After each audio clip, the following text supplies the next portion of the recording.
Hi, Divas. Welcome back. I'm Maddie. And I'm Riley. We're the creators that love to cosplay and curate a list for you all. We'll be here every week going through characters that we think fit into our niche, kind of chaotic categories that we decide on every week. So we hope you tune in and follow along and participate in the ranking with us. But if you're not here, that's okay because literally no one asked.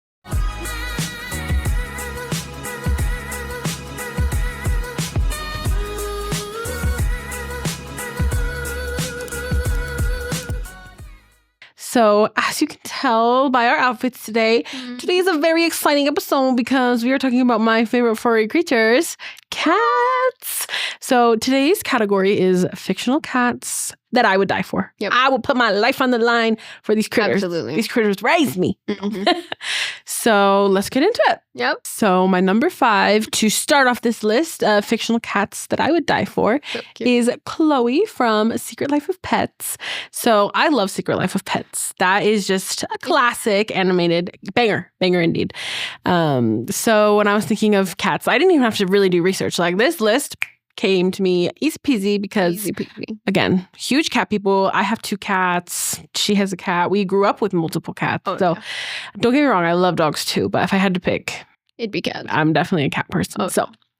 But I just love Chloe. I feel like she gives the epitome of like cat energy. Like if my cat could talk, I feel like Sweetie specifically, my mama cat, I feel like if she could talk, she would be kind of like Chloe in the sense that she's kind of sassy. She acts like she doesn't like want to be friends. She's not interested. But I love the scene where she is like all of a sudden flips onto her tummy for belly rubs and purrs. That is totally cat core. Like they act like they want nothing to do with you until they're ready, and then they're all precious and cute. And people know that she loves Secret Life of Pets, but specifically Chloe. So one of her best friends, Callie, shouts out Callie, had given her, I remember like a year, had given you a stuffed animal of her. Yeah, and Snowball the bunny. Oh my God, yeah, cute. I have the little clan in my house. So we love Secret Life of Pets. So I had to give my girl Chloe some love. Shouts out. And one of the things that I thought was interesting about Chloe too is when they were writing her character and when they were telling the voice actor to deliver when she was being Chloe is to embody actresses and comedians like Aubrey Plaza, which I thought was like kind of funny. That. Because that's like very accurate. Like that kind of deadpan, dry humor, like sassy, sarcastic. So cats, I feel like Aubrey Plaza equaling cats makes sense. I agree with that. So Chloe is my number 5. My number 5 is Meowy from Chainsaw Man. So if you haven't watched Chainsaw Man, there's a main character somewhere. Her name is Power. And she is like a fiend. So she's like, she was a person, but then like a devil had like a low-level devil like took over her body. So they're called like a fiend instead. And she was like so aggressive and hated everyone, killed people. But then she found this cat and the cat made her soft and she wouldn't kill the cat. And she had it for so long. So he's just so cute and he's such an adorable chunky. So I loved Meowy. When I saw him, I was like, I need you. Is he the orange one? No, he's white. He looks like white. I need him. He's just a chunky guy. He's so cute. Me too, Power. I understand her for not eating that one. Even though he's big chungus. Too cute. So not honorable mention, but that's why he's on here because I love him. So I'm honored to put him on this list. My number 4, also kind of starting to get into the oldies but goodies, is Duchess from Aristocats. I loved Aristocats growing up. I remember some of my earliest core memories were watching that movie, and I remember the scene where I looked it up today because I had to look up a picture of Duchess, and I totally forgot the plot of the movie because all I really remember is them on the run, being little kitties. I thought maybe they were just alley cats. No, girl. Duchess's owner was owned by like a famous, or maybe not famous, but a wealthy opera singer. And she passed away and she left her inheritance to her cat. Legend. Iconic. Like not anyone in her family, her cat. She left it to her cat. So I can't remember if it was their butler or something like that, but it was someone like part of the home, put all of the 3 cats into a sheet and wrapped it up and threw it in the river. Oh, yes. To try and kill the cats and take the inheritance. But Duchess is a baddie. We don't mess with my girl like that. So obviously she rescued her 3 kittens, and I don't quite remember how the movie ends, but I mean, you just gotta have a happy ending for my girl. So I'm sure that they get their money back. They get their bag back. We had a friend. You can blur that if you need to. Hate you now, but your cats were adorable.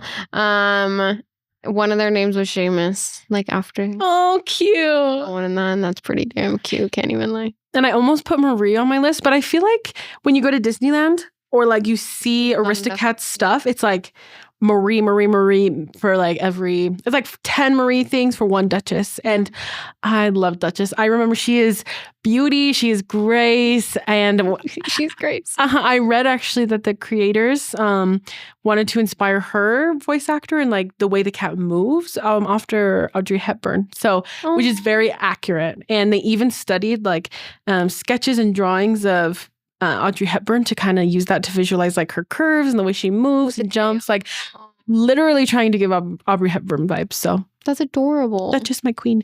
And I've always wanted a fluffy white cat, so I could name it Duchess. I think that'd be so cute. Absolutely. And my last thing, one good thing about Marie, though, is she has a little baddie line in the Aristocats that I love. And it's ladies don't start fights, but they can finish them. Yeah. Such a baddie line. So baddie line. So, but Duchess, Duchess is my number 4. I agree to that. My number 4 is going to be a 3 combo, kind of like how we had with our queer icons with the Nintendo girls. But this time it's going to be Luna, Artemis, and Diane from Sailor Moon. So Artemis and Luna are like the mom and the dad. Luna, iconic queen, is the black cat, and then Artemis is the white one. And in the show, they're from the planet Mau, like MAU, but also sounds like meow because they're cats. But they do have human forms, and their human forms are so cute. They're down foods. But the manga first published in 1991, so they've been out for like quite a while. Like that's why she's so popular. That's why Sailor Moon is the it girl that she is. But I just love them so much. And then they show later how they had their daughter Diane, who's the cute little gray one, and it's so cute that they actually had a little family. But also the fact that in the English, because my little American, I do watch quite a bit in Japanese, but I do watch quite a bit in dub as well. Those voice actors for Luna is Michelle Ruff, who plays Rukia and stuff in Bleach. And then Artemis is Johnny Youngbosch, who plays Ichigo also in Bleach. So it's so cute. They follow each other. Yep, they follow each other in every universe. So I love them both. But that's why I made them number 4, because nostalgia. They have a cute little family, and I would die for them. I would lay down on the road. I'd be shot for them. Like, love them. I'd be shot for lay down on the road. Take me out. Take me out. That's what I forgot to say for Duchess too. I'd drown for you, girl. Let's switch spots. Take me out of this cruel. Put me in that bag. Put me in that bag, please. Hey, quick break. Just wanted to let you know that this episode is brought to you by me. When I'm not dressing up and recording this podcast, I actually run a business, and it's called Riley Yana's Social Media Services. I work with brands, entrepreneurs, and creatives, all to help them grow their strategies, create engaged audiences, and create content that actually resonates. So if you're ready to grow your social media, check the show notes for a special discount just for you. So my number 3 for fictional cats that I would die for is Salem from Sabrina the Teenage Witch. I loved Sabrina the Teenage Witch. I have so many vivid memories of going home, turning it on after school, watching it, and I loved Salem. Like, there were a few episodes where, of course, they would put Salem's life in danger, jeopardy, and those were the episodes that got my heart racing. I don't care if Sabrina is like, girl, you'll figure it out. Yeah, girl, you'll figure it out. But Salem, save him. Better watch yourself. So I love Salem. And what is so wild about watching something when you're little and then looking back on it as an adult is I loved him because he was like a sassy little quip, but like now looking back as an adult, I'm like, okay, that was all going over my head, all of his little jokes, but I still loved it. But secondly, he doesn't even look like a cat. Like, Maddie, So humanoid. It's not a cat. That's a stuffed animal. Yeah, it's a puppet. Salem wasn't even a real cat. It was a puppet. But when I think about it, I see You see a cat. Maybe, correct me if I'm wrong, maybe they like put a real cat in some scenes, because in my mind, I remember seeing a real cat and jumping like stuff, but I read that they had multiple different puppets for when he's standing, sitting. Like, Salem was a puppet dog. I thought Salem was a real cat, but these lives. Probably more ethical that way. Like, shouts out that they didn't have to have a cat on set the whole time, but true. At the same time, Salem is kind of a jump scare now. So that's why he's my number 3. I loved him as a child, but as an adult, he's a puppet. There's a little bit of a jump scare there. Yeah. My number 3 is Mittens from Bolt, and I grew up with loving that movie so much. Like, I watched it on repeat so many times. I remember when we went to I only found out later because I was literally that young. I thought it was regular Disneyland, but I guess it was Disney World when we were riding in the shuttles. I had a Bolt plushie, and I was telling everyone on the shuttle, this bus, that he was real. Yeah, he's a real dog. You wish you had this full with my full chest. But it's just such a good movie. And I to be young again. And I tried to see if there was any quirky things about her, any real life inspirations for the cat, but not really. It was just the antagonist character made for Bolt. Shut the hell up. But with that, I was I'll share just a different little thing that I found that had me shaking in my boots, was that I found out Bolt is supposed to be a white German Shepherd. I don't know why, but he was not giving German Shepherd to No, me. he's giving small dog. Yeah, because he was small next to her. I don't know. Yeah. But I didn't think he was a German Shepherd, and I mean, I The don't hell? think I've ever seen a full white German Shepherd. I was maybe he's a husky. I thought he was a baby Yeah, husky. I thought he was some kind of mini something. Mix. I thought he was more of a mutt. I didn't think he was a purebred something. You know what I mean? Because he was White German white Shepherd dog. goes crazy. White German Shepherd. Okay, Disney. But yeah, that's why he's my number 3. Well, Mittens is my number 3 because I love that movie so much, and she's just such a baddie. She's such a queen in that movie too. So excellent choice. yes.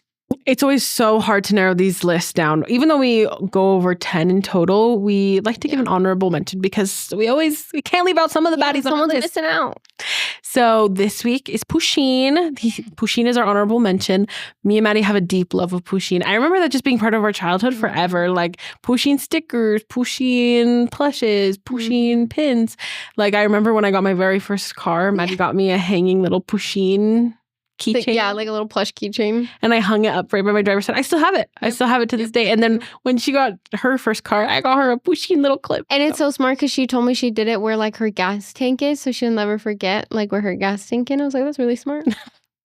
Always be thinking. Think smarter, not harder. So we love Pusheen, and Pusheen is just perfect. I love. It's just so cute. All the different variations. Yup.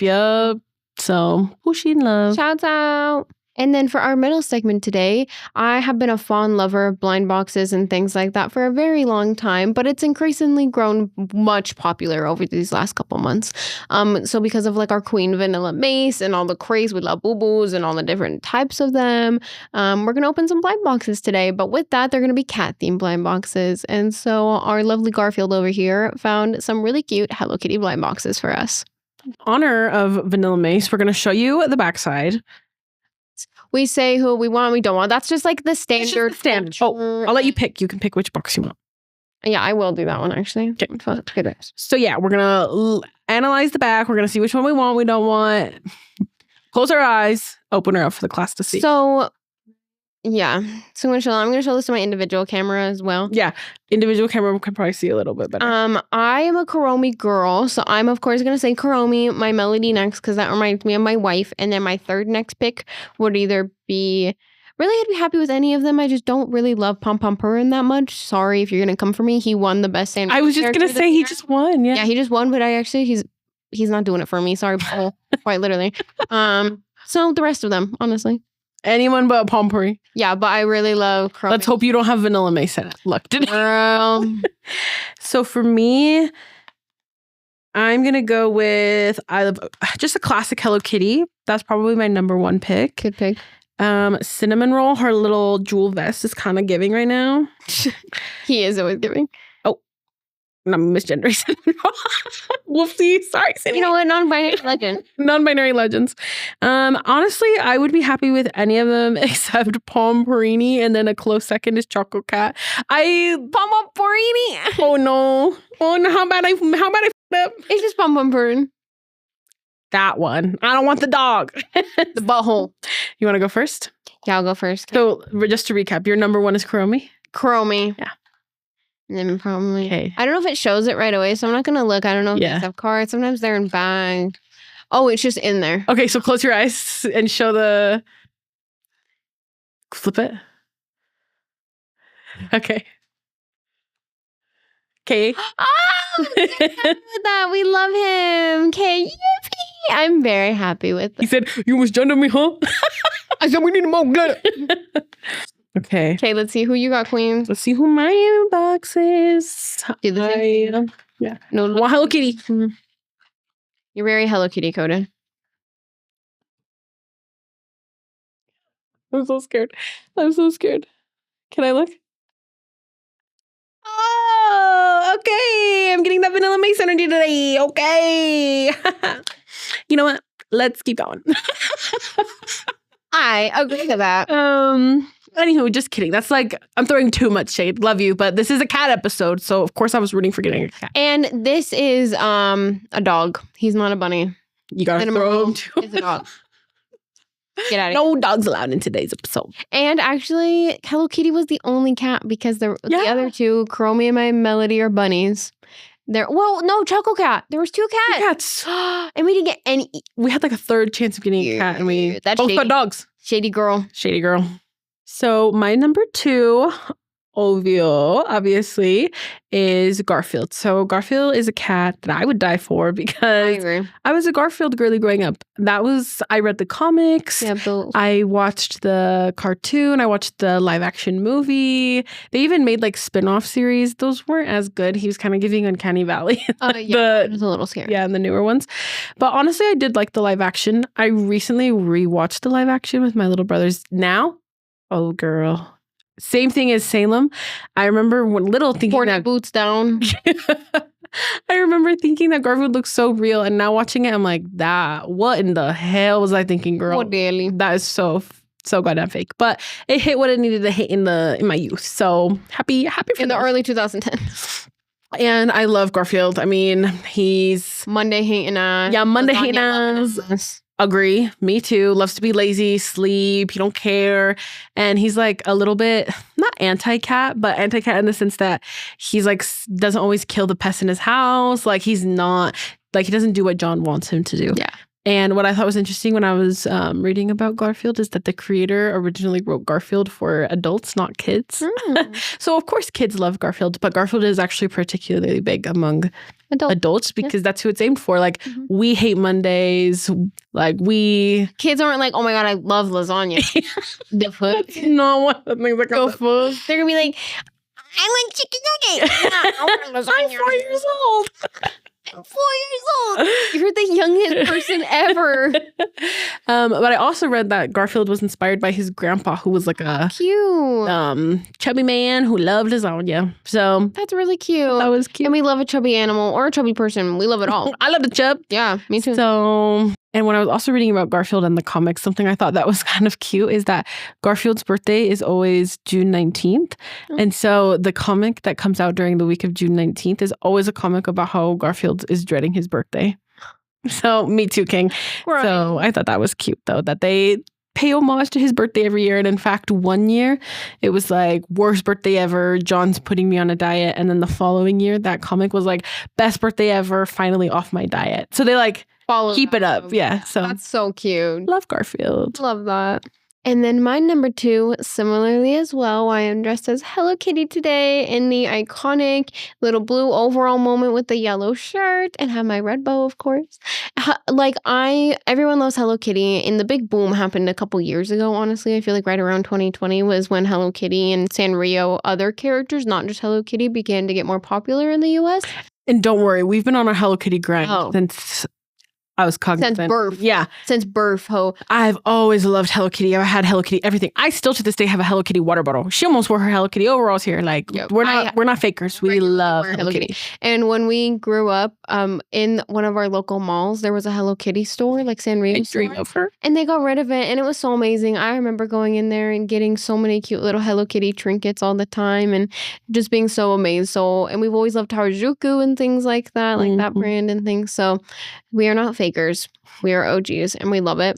And I feel like a lot of people know this, but I still wanted to say it in case you didn't know, because I just think it's a cute little fun fact for her, is that the reason she doesn't have a mouth is because the creator, he wanted you to project your own feelings onto her. And so like she can help you kind of like cope with your feelings, and you can put your own emotions on her and that kind of stuff. And the first ever like kind of merchandise or thing that she was put onto was in 1974, and it was this little vinyl coin purse, and it's actually really cute and really currenty, and I would really want it, but it's old and expensive. So, and vinyl does not last very well. So it would not be usable, but it's really cute. So that's why she's my number 2, because that's just an iconic queen. Hello Kitty, are you kidding me? I'd take a bullet for you any day, queen. Oh my God, I love you. I will take a bullet for you, Hello Kitty. And I also remember just like sister core, us watching the Hello Kitty like cartoon growing up with like I just have a very specific memory of them like picking apples or like at an orchard or something like that. But love me some Hello Kitty. Love you.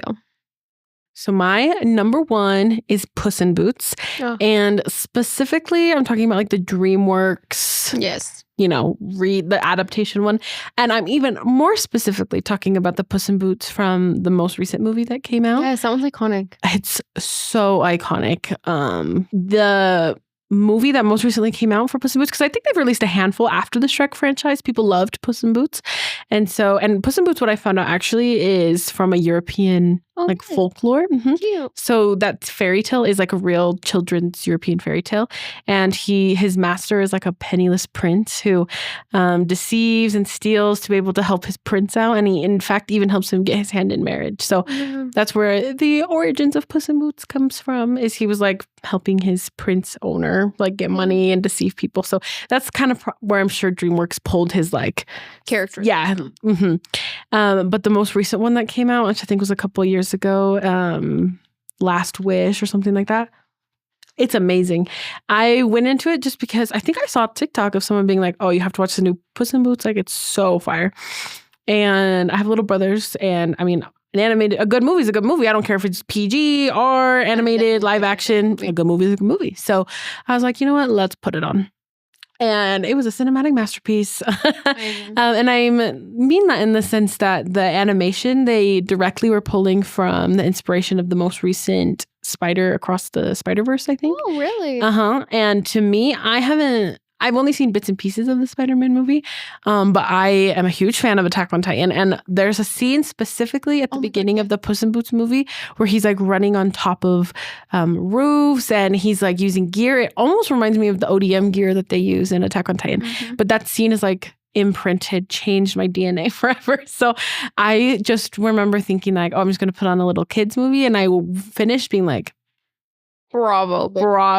They ate down. They exceeded my expectations, which doesn't happen super often. So I loved, that's why Puss in Boots was able to jump to the top of my list. It was going to be Garfield, but I love the newest movie that came out. I thought it was done. And it has such a good villain. The villain is so cold. Like, I'm actually scared of him. Yeah. And like his little romance story with Kitty Softpaws is really cute. Like their whole thing is adorable. So it was just really well written, beautifully animated, amazingly acted, like no notes.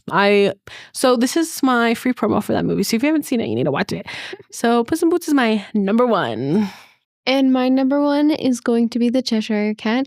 We grew up always watching Alice in Wonderland. I probably watched the original cartoon like on my hands and toes like 20 times for sure. Like so many times. And I do love the live action, but nothing hits like the original cartoon does. 100% agree. So nothing hits like the cartoon. Especially, I feel like they did some things in the live action really cool, like the flowers and like her outfit was just color though. Why did they do the Cheshire like that? He was cute, all purple and pink. Like that added to it. I didn't like the blue, grays. Yeah, but there's like a bunch of other interesting facts. So I can't remember the book right now. I looked through a bunch of different articles. But Alice Through the Looking Glass. No, it was something else. It was a totally other random book, where basically like it was cited like she grinned like a Cheshire cat.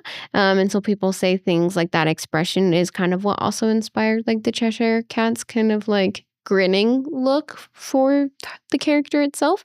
But also the fact it's not 100% confirmed, but most people say when you look at the Cheshire Cat's design and a British Shorthair next to one another, that's probably the realest cat that looks the closest to the Cheshire. I would agree. And I can agree. And I think that's actually really cute. British Shorthairs are adorable. So I love that. And I used to have a Cheshire Cat onesie and I couldn't find it. Otherwise, I probably would have done Cheshire Cat. But would have onesied out. Mm-hmm. Yep, onesied out. But it's hot as a in this studio right now. Yeah, I don't know if you can tell I'm sweating right now. It's 100 degrees outside and I'm fuzzied out. Living in a desert is absolute torture. But that is why Cheshire Cat's my number one. Nostalgia, I love him so much. Like, anytime I go to Disneyland, I always love to go on the Alice in Wonderland ride. And I just think he's such a memorable cat. When you think of an animated cat, I think a lot of people would think of the Cheshire Cat. Oh, for sure. Yeah. For sure. That's why he is my number one. And something I was thinking about just now too is I would risk my life for all of these cats, but I'm like, with Puss in Boots, he would save me. Bro, he would save you. That's the one cat that would save my life. And also, I would risk my life for the Cheshire Cat, but he would kill me. He would literally make me die. He'd be like, go that way. Go see the Red Queen, girl. Yeah. So again, we throwing them in a pit. Yeah, we decide who is the ultimate number one of our category by throwing them in a pit. Yeah, sorry, Cheshire, but Puss in Boots gotta Puss in Boots down. You're gonna have to definitely censor this one. Huh? Like, Puss in Boots is gonna slay your puss down. Slay that pussy down. Anywho. Torpedo. I'm dead. Stop.